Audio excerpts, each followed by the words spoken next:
Ante todo, mi gratitud al padre Yamichel Amorió y al Consejo General de nuestra congregación por la gentil invitación para intervenir en estas jornadas eudesianas con el tema del bautismo en San Pablo.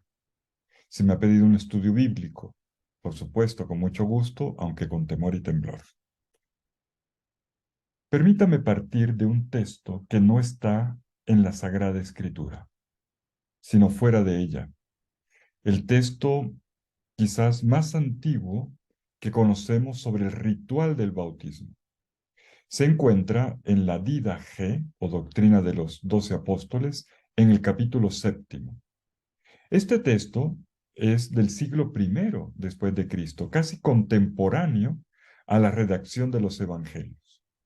Y allí se dice cómo había que proceder para el bautismo. El texto dice, en lo que se refiere al bautismo, bauticen de esta manera. Dichas con anterioridad todas estas cosas, bauticen en el nombre del Padre, y del Hijo, y del Espíritu Santo, en agua viva. Si no tienes agua viva, bautiza con otra agua. Si no puedes con agua fría, hazlo con caliente. Si no tienes ni la una ni la otra, derrama 3 veces agua sobre la cabeza en el nombre del Padre, y del Hijo, y del Espíritu Santo.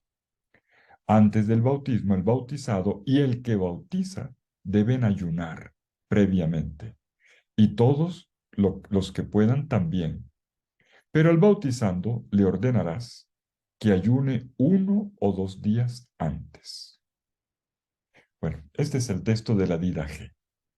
Fuera de la parte ritual, a la que este texto le dedica un espacio amplio, vemos cómo el texto insiste en la importancia de la preparación del bautismo.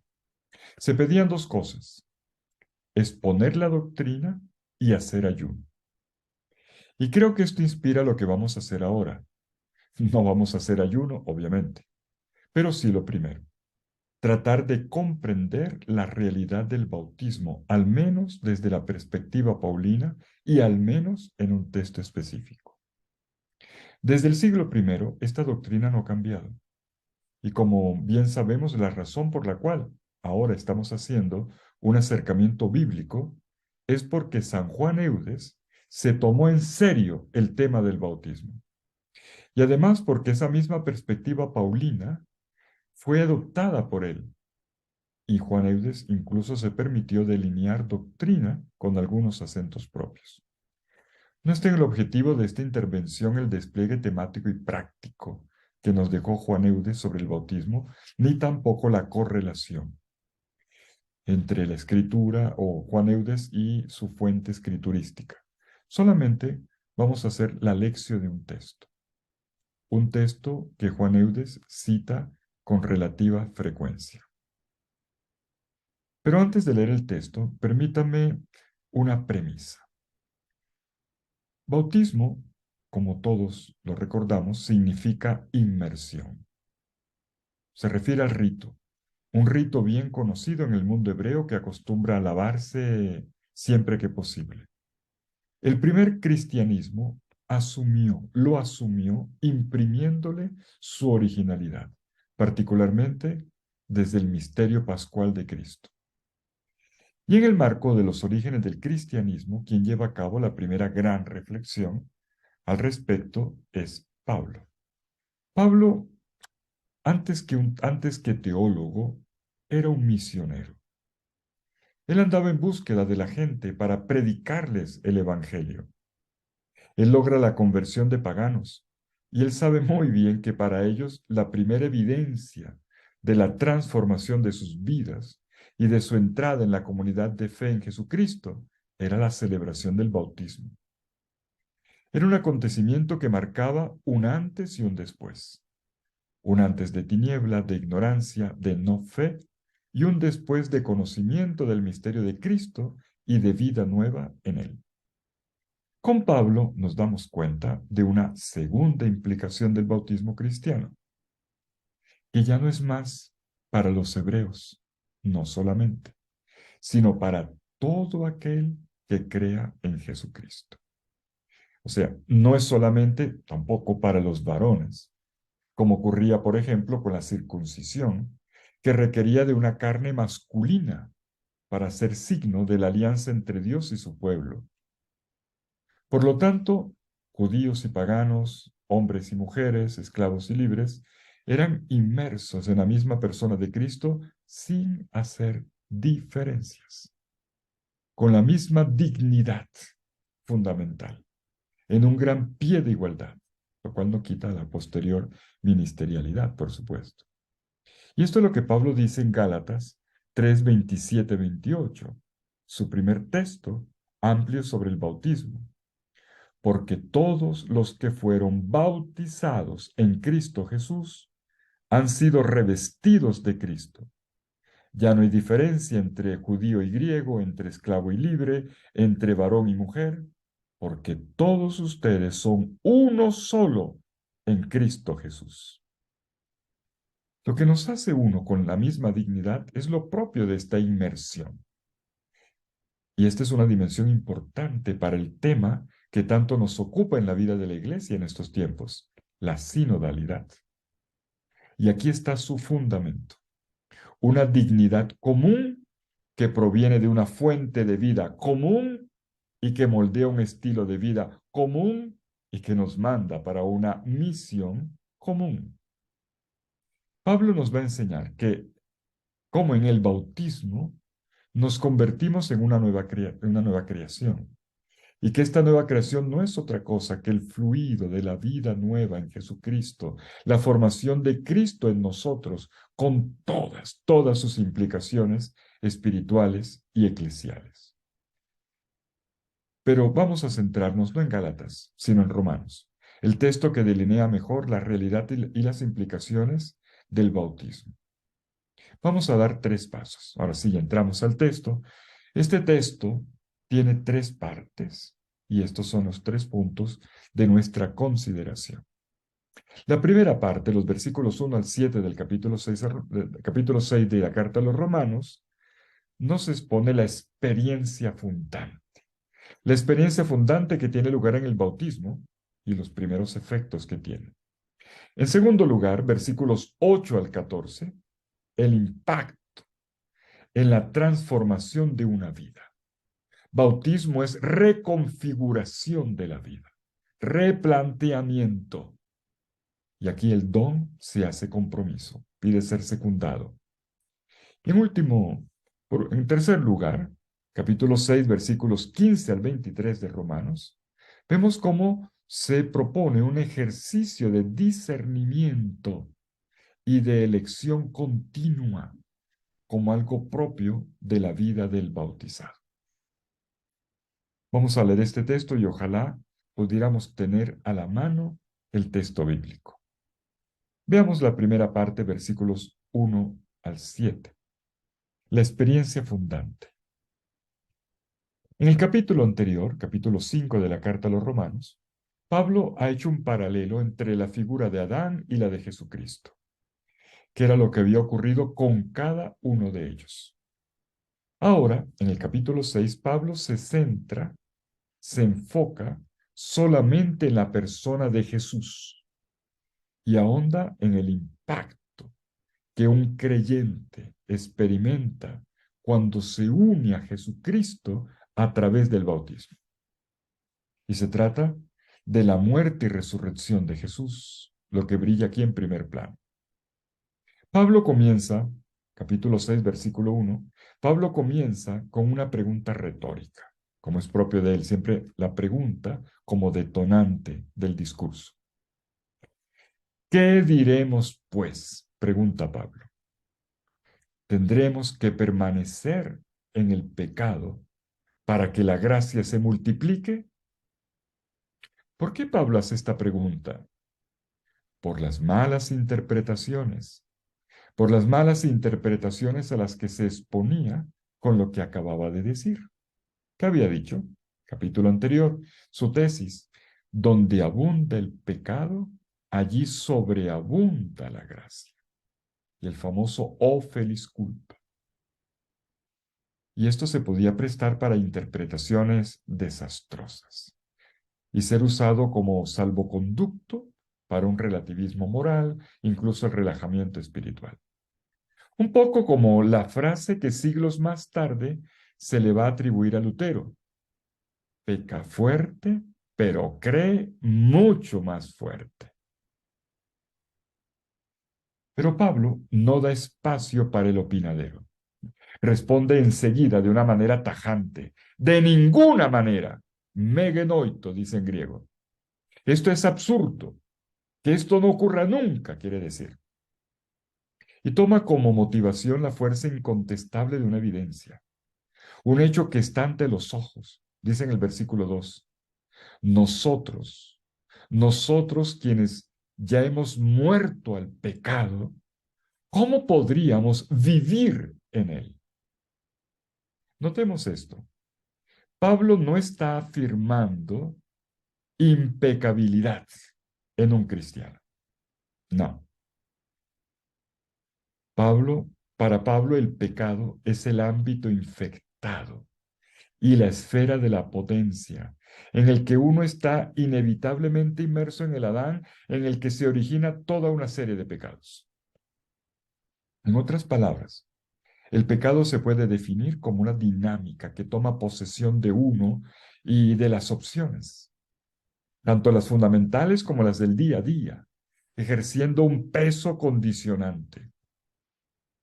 Y por eso, atención, decir que un creyente esté muerto con respecto al pecado implica afirmar que no tiene en él nada que le domine, que ejerza señorío en él, que lo controle. El pecado, tal como lo describió Pablo en la primera parte de esta carta, es como una especie de energía perversa, una potencia tiránica que es capaz de tomar el control de tu voluntad y de generarte una contradicción interna. Y Pablo ha dicho ya con claridad que el pecado no ejerce ningún poder para quien está en Cristo Jesús. El pecado no tiene control absoluto para quien se ha entregado en la fe a Cristo Jesús.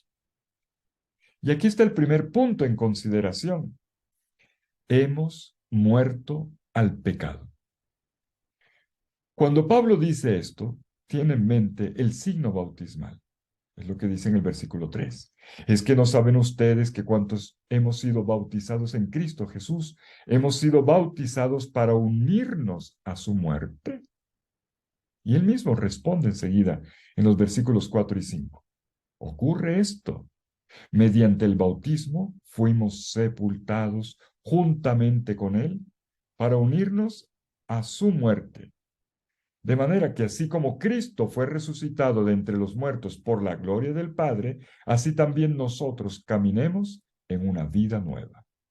Porque si hemos sido injertados con Él en una muerte como la suya, también lo seremos con una resurrección como la suya. Detengámonos aquí. En los orígenes del cristianismo, el bautismo era conferido en el nombre de Jesucristo. Y Pablo aquí lo dice con una fórmula simplificada: en Cristo. La preposición en es fuerte, es inmersiva. Ser bautizado en Cristo es una manera de decir que quien recibe este sacramento entra en una profunda relación de comunión con el Señor. Y Pablo especifica que esta inmersión en Cristo en realidad significaba una inmersión en su muerte, o sea, una participación íntima en el don supremo que él había hecho de sí en la cruz. Y va más a fondo. Por medio del bautismo somos sepultados. Sepultados de una vez para siempre, juntos en la muerte. De manera que, así como Cristo fue resucitado de entre los muertos, también nosotros, dice Pablo, podamos caminar en una vida nueva. Esto era lo que se expresaba, lo que era visibilizado en la antigua praxis bautismal. El neófito, el bautizando, bajaba al agua, era sumergido completamente y enseguida volvía a salir con un movimiento de subida, de resurrección. En síntesis, un morir y resucitar con Cristo. Y aquí brilla entonces la realidad más hermosa. Caminar en una vida nueva. En kainoteti, zoes, peripatesomen, dice el texto griego. Esta frase enuncia la consecuencia más importante. Se trata de una vida de resucitado. La resurrección de Jesús es la vida nueva del creyente. Se trata de una manifestación especial de la gloria, de la potencia de Dios Padre que irradia ahora en el creyente. Y hasta aquí pareciera que se ha dicho lo fundamental, pero no. Pablo ve la necesidad de explorar las ramificaciones de este acontecimiento grandioso. El rito del bautismo cristiano hace que uno quede unido a Jesús de una manera tan estrecha que lo más parecido es una rama que se injerta en un tronco para recibir su savia vital. Una manera de decir que es como una circulación de vida y de amor capaz de propulsar crecimiento hasta formar juntos una única realidad en Cristo Jesús. Y Pablo aquí parece escoger con cuidado cada una de las palabras. El versículo 5. Atención con el versículo 5. Porque si hemos sido injertados, en griego, symphitoi, es decir, profundamente implantados, densamente arbolados. Si hemos sido injertados symphitoi con él, en él, con una muerte como la suya, también lo seremos con una resurrección como la suya. Esta comparticipación es obrada, dice Pablo, a semejanza de la muerte de Cristo. Quiere decir que el creyente experimenta una muerte semejante a la de Jesús en el Calvario. Y precisamente por eso recibe una resurrección como la suya. Pero aquí viene otro asunto. Ahora mismo experimentamos lo que se espera para el último día. Y la respuesta es sí. Siempre en la paradoja del ya, pero todavía no. La resurrección de Cristo ya está presente en uno. Se deja ver en el caminar en una vida nueva, plena, gloriosa. Y sin embargo, no será completa hasta el día final, hasta la parucía. Y una vez que se ha visto la relación entre el bautismo y la muerte de Cristo, Pablo llama la atención sobre la necesidad de clarificar en qué consiste esta muerte sacramental, tocando la misma tecla 3 veces. Dicen los versículos 6 y 7.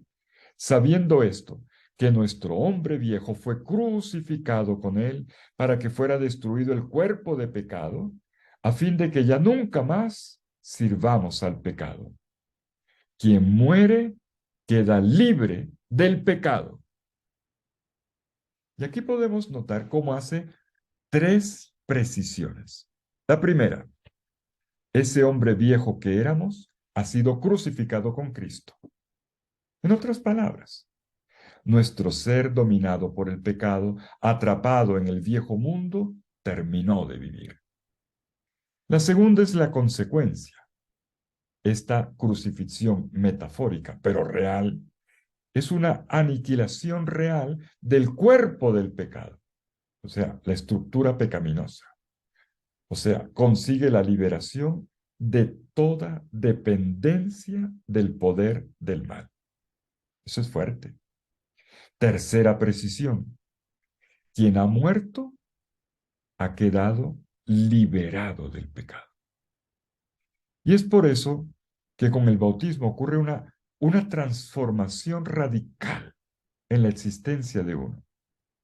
Queda depuesto el hombre viejo, que era presa fácil del engaño, en pasiones ilusorias, pero al final decepcionantes.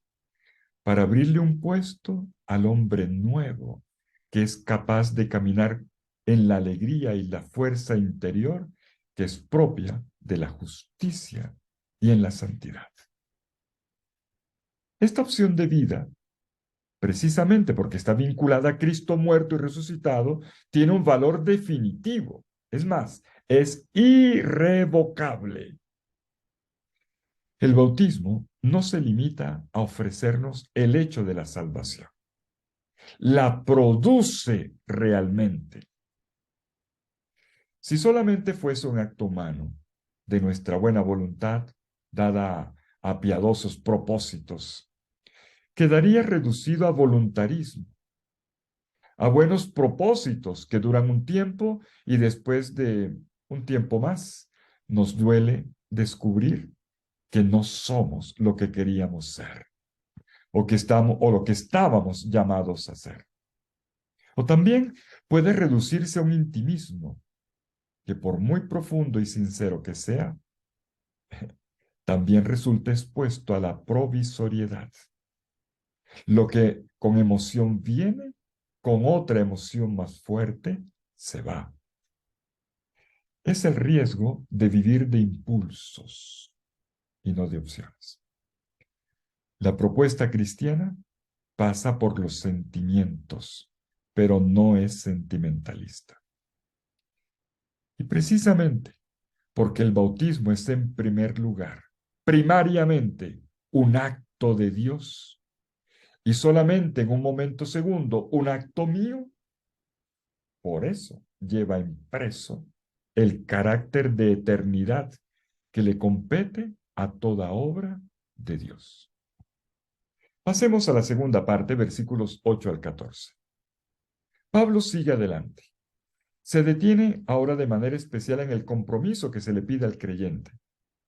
Es verdad, como acabamos de ver, que es gracia, pero también de nuestra parte se espera compromiso.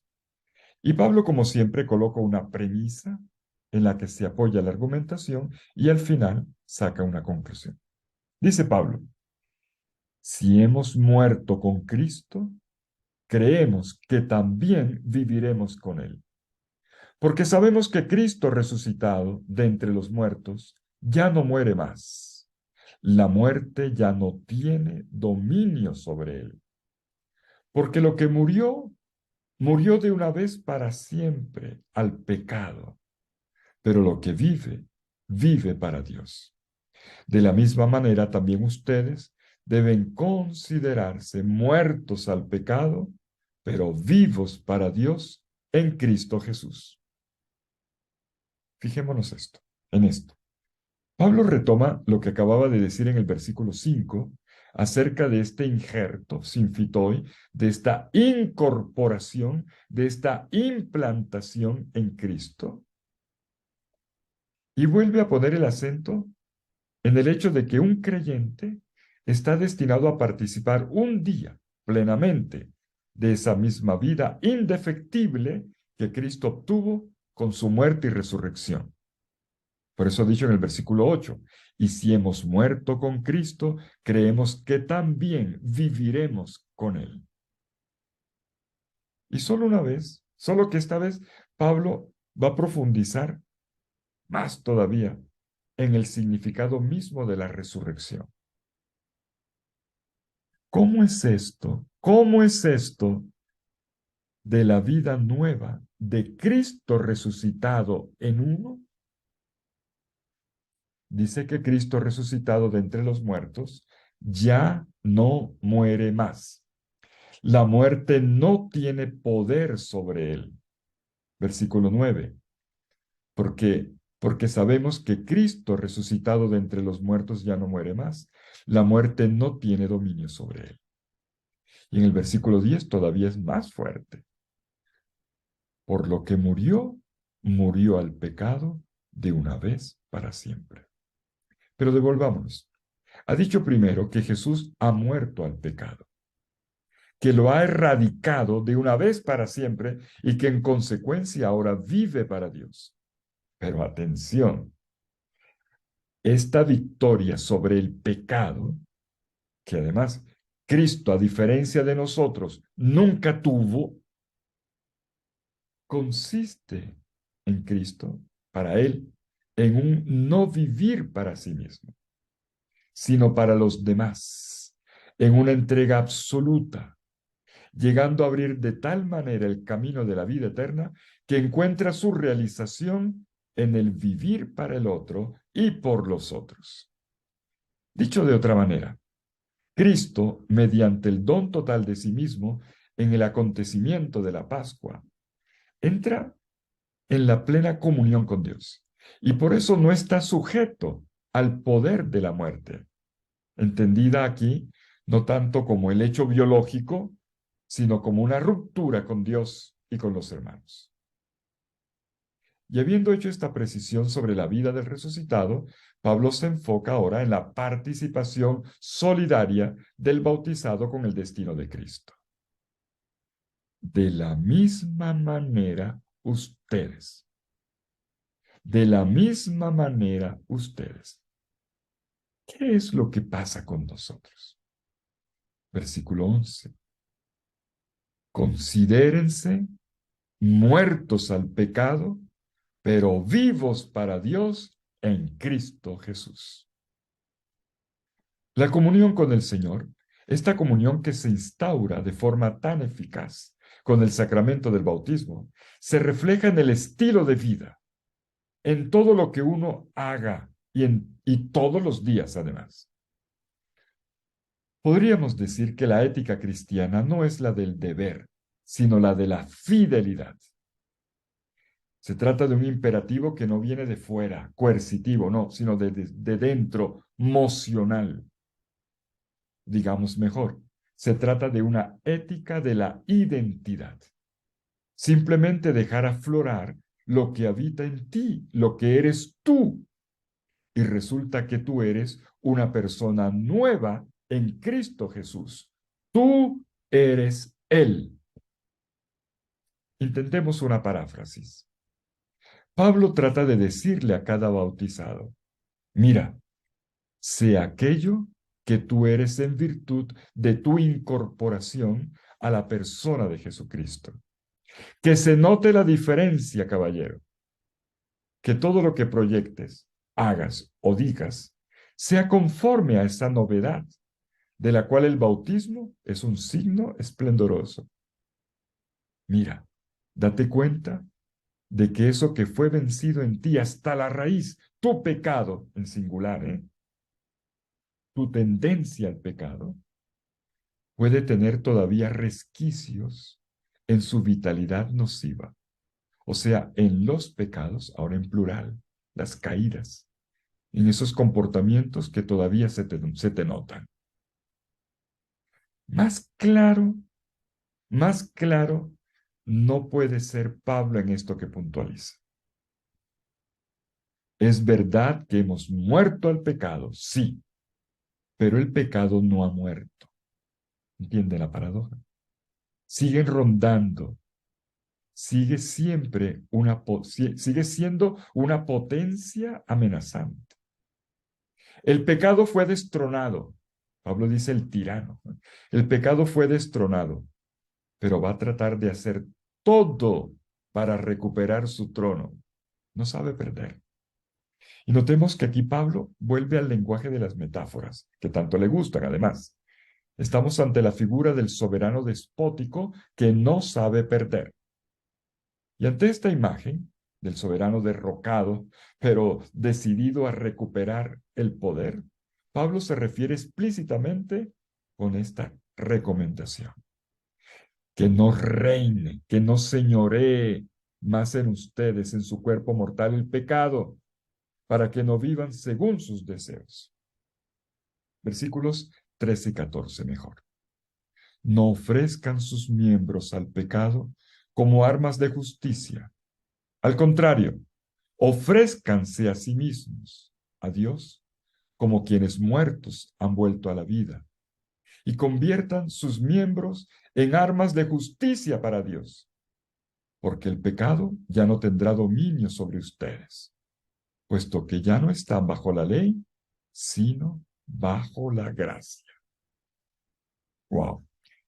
La liberación de la esclavitud del pecado, como ya vimos, no implica la imposibilidad de pecar, o sea, del poder pecar, sino más bien la posibilidad del no pecar, o sea, el poder no pecar. ¿Captamos la diferencia? Esta es la manera como Pablo motiva la exigencia de una vida responsable, en calidad de personas libres, libres porque han sido liberadas. Para ser libres, Cristo nos libertó. Gálatas, Gálatas 5:1. Y esta carta a los romanos lo tiene presente. En concreto, Pablo dice, hay que ponerle cuidado a esos sedimentos que quedan en uno, a esos resquicios de codicia y de ambición que son propios del cuerpo mortal, o sea, de la persona históricamente condicionada y con tendencia a comportamientos que deforman la novedad de vida. Hay que atajar con firmeza las tendencias egoístas. Eso ya depende de uno. Y esto lo va a motivar más todavía con otra metáfora que coloca adelante. Esta vez la metáfora es de cuño militar. Versículo 13. No ofrezcan sus miembros al pecado como armas de injusticia.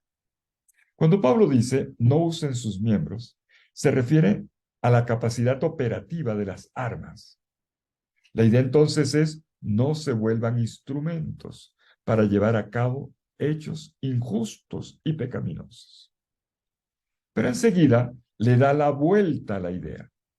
Dice lo mismo ahora en términos positivos. Al contrario, dice, ofrézcanse a sí mismos como quienes muertos han vuelto a la vida y conviertan sus miembros en armas de justicia para Dios. Pablo anima al bautizado para que se ponga al servicio de Dios, como muertos que han vuelto a la vida, y para dar muestras de novedad de vida en la que están inmersos por el bautismo, de manera que la justicia que Dios logró para nosotros en la cruz de su Hijo y para lo cual nos incorporó a Él, pueda fructificar en una justicia real y testimoniada con fidelidad. Mejor dicho, Pablo está diciendo, señores, el pecado no puede volver a dominar en ustedes. Ustedes ahora están bajo el influjo de la gracia, no bajo el yugo de la ley. Y esto nos lleva al tercer y último punto. Ya vamos terminando. Versículos 15 al 23. Ya hemos avanzado bastante. Ya es tiempo de acabar, sin embargo nos detenemos aquí. Podríamos quedarnos con una idea del bautismo eh, relacionada solo con un estilo de vida. Pero Pablo en realidad dice mucho más, mucho más. Esto que Pablo dice de una forma admirable y que pone delante de nosotros ahora en la tercera y conclusiva parte del capítulo 6 a la carta a los Romanos, es un ejercicio de discernimiento y de elección continua. Estás llamado a elegir el camino de la justicia, pero tienes que encontrarlo. Sigamos el hilo a la argumentación de Romanos en los capítulo 6, versículos 15 al 23. Pablo ya había explicado, explorando diversas maneras, cómo por medio del bautismo un creyente es injertado, sinfitoi, incorporado vitalmente en Cristo y que no hay espacio para la esclavitud del pecado. Ya lo vimos. Fue la segunda parte. Pues resulta que ser sustraídos del demonio, del dominio, ser sustraídos del dominio del pecado, comporta necesariamente una cierta toma de distancia de la ley, ya que la ley está ahí, dice Pablo, para hacernos tomar conciencia de las caídas. Nos denuncia. Romanos 5:20, estaba en el capítulo anterior. Y no nos da, está ahí para denunciarnos, para acusar, pero no para ayudar. No nos da la fuerza interna que necesitamos para salir adelante. Y esto hace que se asome una nueva cuestión. Si el creyente ya no está bajo el pecado, ni tampoco bajo la ley, lo acaba de decir, porque ha sido transferido al señorío de Jesucristo, tiene entonces, atención con esto, tiene entonces libertad de pecar. ¿Los pecados que yo cometa ya no son imputados? Buena pregunta, Pablo. Es lo que Pablo pregunta en el versículo 15. Entonces, ¿qué? ¿Pecaremos ya que no estamos bajo la ley, sino bajo la gracia? Y la respuesta es drástica, incluso indignada, rabiosa. Jamás, dice Pablo. Me genoito, otra vez, la misma expresión que vimos arriba. De ninguna manera. Y esto porque el vivir bajo la gracia y no bajo la ley es la dinámica del ser cristiano. Y esto lleva a Pablo a plantear otra pregunta. Volvemos a las metáforas. Dele con las metáforas. En el versículo 16 se trata ahora de la relación de un esclavo con su señor. Es una metáfora dolorosa, pero ayuda. Los esclavos tienen la obligación de obedecer a aquel al cual le pertenece. Y si uno es esclavo del pecado, razona Pablo, se ve obligado a hacer lo que el pecado impone. Pero si uno se pone al servicio de Dios, entonces, entonces le obedece a Él. ¿De qué manera? Practicando la justicia. Es lo que conocemos por boca de Jesús. Señores, o mejor, caballeros, no se puede servir al mismo tiempo a dos señores. Y Pablo pone delante el dilema con las mismas dos opciones. Uno tiene que elegir entre el servicio al pecado y el servicio a la obediencia que conduce a la justicia. Mejor dicho, como ya había dicho el Deuteronomio 30:15 al 20, elige entre la muerte y la vida. Ahora bien, atención, cuando uno ha sido bautizado, uno ya ha hecho una opción por el Evangelio como norma de vida. Y esta toma de conciencia hace que se eleve entonces una acción de gracias. En medio de este capítulo, en el versículo 17, se eleva una acción de gracias. Pablo de repente mira al cielo, se alegra y dice, pero gracias, gracias a Dios. Ustedes que fueron esclavos del pecado, obedecieron de corazón aquel modelo de doctrina al que fueron confiados y liberados del pecado, ustedes se hicieron siervos de la justicia. Dicho en breve, la libertad del bautizado es una nueva forma de servicio. Versículo 19. Ofrezcan ahora sus miembros al servicio de la justicia para la santidad, o mejor, prefiero para la santificación. Suena raro el que Pablo use el término esclavitud cuando está hablando de libertad. Usa el término esclavitud para referirse a la vida nueva que esencialmente es libertad. Podría sonar inadecuado, impropio este lenguaje de Pablo. Sin embargo, tiene su valor. Es más, es necesario. Todos sabemos la facilidad con la que se confunde la libertad de la ley con la anarquía, con el niquilismo ético, llamémoslo así. El Papa Benedicto XVI hablaba del relativismo. Y esto es clave. La libertad cristiana no equivale a una indiferencia neutral, donde una cosa daría lo mismo que la otra. Tampoco se trata de una independencia salvaje que me desgaja de compromisos, ni mucho menos es pérdida de puntos de referencia en la vida, una especie de autonomía individualística. No solo es liberación, se da también una libertad y la libertad es para. El que se pierda de vista, esto a Pablo le inquieta, parece molestarle. Y por eso se permita representar la libertad de la ley como una nueva forma de servicio, no de servidumbre, de servicio.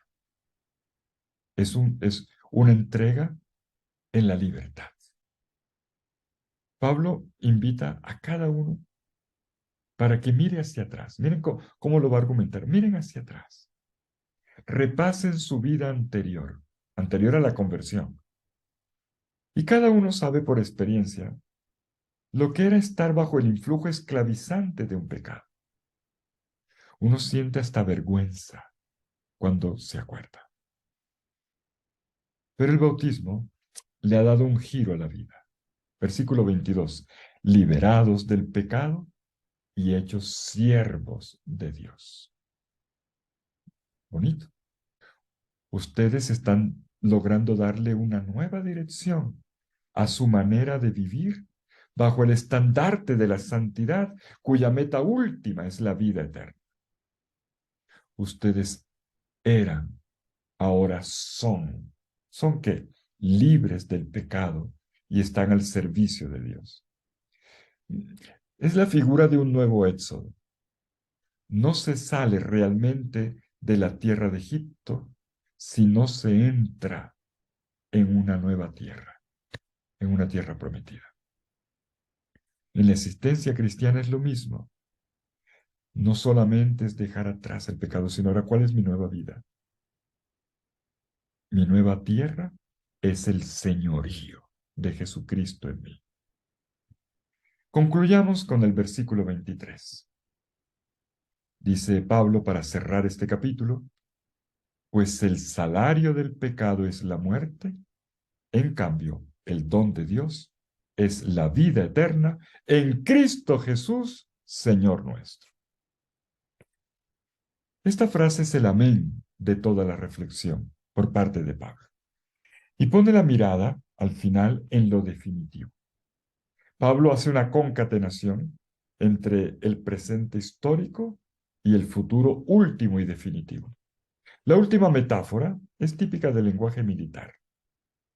El sueldo, de donde viene la palabra soldado, el sueldo, la paga, el salario del pecado es la muerte. Pero luego cuando Pablo hace la contraparte para hablar de la vida eterna, no de la muerte, ya no utiliza la palabra sueldo ni salario. La vida eterna no es una paga, es un don de gracia de Dios para todo el que vive en coherencia con su pertenencia a Jesús como su Señor. Si en la existencia cristiana el bautismo marca un comienzo que es gracia, el punto de llegada también es gracia. Mejor dicho, todo proceso de salvación, todo el proceso de salvación, de la salvación, es gracia. Como don de gracia, no es solamente la liberación del pecado, sino también la libertad para vivir como verdaderos hijos de Dios. Concluyamos. Concluyamos con una observación que retoma lo último que acabamos de decir. El capítulo 6 de la Carta a los Romanos, esta página eminente de Pablo sobre el bautismo, tan referencial, esta página también frecuentada por San Juan Eudes, esta página al comienzo y al final acentúa lo mismo, que estamos ante un don. Entender y acoger este don es lo primero, pero vemos también cómo en el centro se delinea un ejercicio de discernimiento, en el ejercicio de en la libertad, discernimiento y elección en Cristo.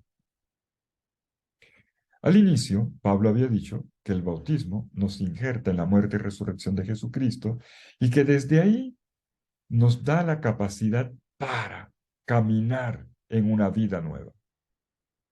Y de esta inmersión, este sinfitos, este ser injertos, esta incorporación en Cristo, de aquí se deriva una incompatibilidad entre la gracia y el pecado. Punto, por cierto, bastante recalcado en este capítulo. Pero lo importante, padres y hermanos, es que se trata de un don de Dios que nos arrastra del lado de la gracia. Este mismo capítulo concluye afirmando de nuevo que toda esta experiencia es un don de Dios que proyecta hacia el futuro. Como vimos en el versículo 23, la vida eterna en Cristo Jesús. Entre la posibilidad inicial y el don final se pone en juego la decisión de cada persona.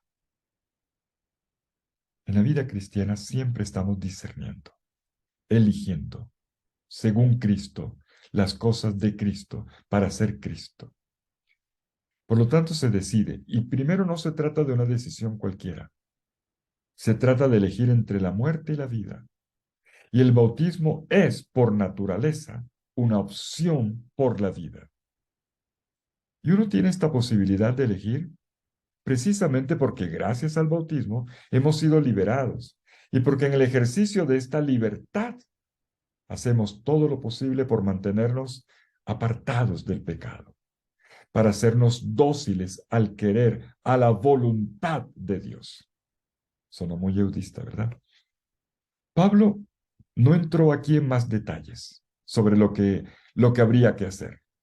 Pablo no elaboró un manual de funciones, un manual de comportamientos, un manual de derechos y deberes del cristiano, ni un listado de los deber ser. Habría tenido que entrar en una casuística infinita. Y menos mal que no lo hizo. Para Pablo es suficiente con delinear la existencia cristiana que brota del bautismo como una identidad. Y en ella se delinea la noble dignidad de un cristiano.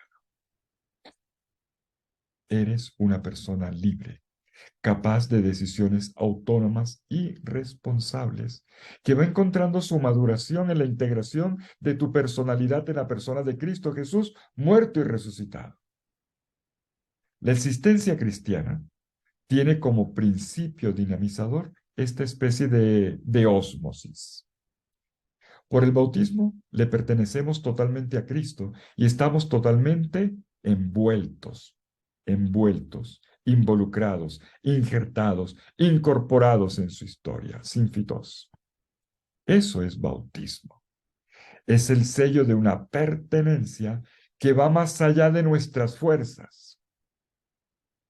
Y nos corresponde a cada uno de nosotros renovar y mantener siempre vivo y vigente este significado de esta potencia real que nos habita. Y es para ello que Pablo ha elaborado esta magnífica página a la que le hemos dedicado esta primera intervención en las jornadas eudesianas. Juan Eudes, 16 siglos después, no va a escribir una página como Pablo, va a escribir un tratado completo. Quien recibe el bautismo es uno que dice, ahora mi vida está totalmente involucrada con el Señor Jesús. Aún si yo no pensase en Él, el bautismo me envuelve. La energía del bautismo es más fuerte que lo que yo mismo quiero. Me arrastra en la muerte de Cristo y me empuja hacia lo alto en esta comunión con Él para que yo pueda resucitar con Él. Y mi vida hoy es la vida del resucitado, de un resucitado. Cuando, como vimos en la introducción, ¿recuerdan? Empezamos con el texto de la Dida G, donde se reguló un primer procedimiento litúrgico del bautismo, pero allí se pidió que se le pusiera mucha atención al conocimiento del misterio que encierra el bautismo. Ahora podemos decir, con Pablo hemos visto precisamente con las tres coordenadas que constituyen el bautismo y que son las tres partes de este capítulo, cómo más allá de su expresión externa sacramental, el bautismo es una dinámica de vida, es la respiración, es el aliento de nuestra fe. Muchas gracias por su atención.